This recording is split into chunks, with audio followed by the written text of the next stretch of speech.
वडोदरा में उस वक्त नाराजगी देखने को मिली जब अपने घर का सपना टूटने से परेशान लोगों ने विरोध प्रदर्शन किया। अफोर्डेबल हाउसिंग योजना के तहत मकान मिलने की उम्मीद लगाए बैठे सैकड़ों परिवार आज भी बेघर हैं।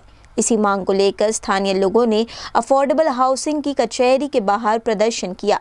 दरअसल गोरवा क्षेत्र में करीब 4 महीने पहले कॉरपोरेशन द्वारा अतिक्रमण के नाम पर कच्चे मकान तोड़ दिए गए थे। इस कार्रवाई के बाद लगभग 250 परिवार एक ही रात में सड़क पर आ गए। बेघर हुए इन परिवारों ने सरकार की आवास योजना के तहत मकान मिलने की उम्मीद में 5,000 रुपये की डिपॉजिट राशि भी जमा करवाई है। लेकिन स्थानीय लोगों का आरोप है कि वडोदरा में सरकारी आवास खाली होने के बावजूद लाभार्थियों को मकान नहीं दिए जा रहे हैं। गोरवा विस्तारथी अमे आया छे दशामाना मंदिर की बाजूमांथी अमारा मकान तो झूपड़ा था 300 साढ़े 300 जेवा तो तोड़ी नाख्या छे।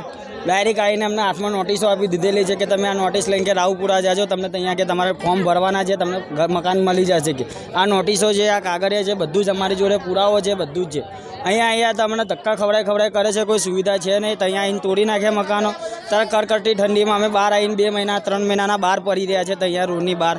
तो अँ कॉर्पोरेशन वाला आવીને अमने हैरान करे छे, रांधवा नहीं देता, खावा नहीं देता, जवानुं कहीं नाना छोकरा लईने बेसवानुं कहीं, सूवानुं कहीं, कशी अमारे सुविधा नहीं। अत्यारे सरकारने अमारी एक ज मागणी है कि अमारे मकान जोईए, बीजी कोई अमारी मागणी नहीं।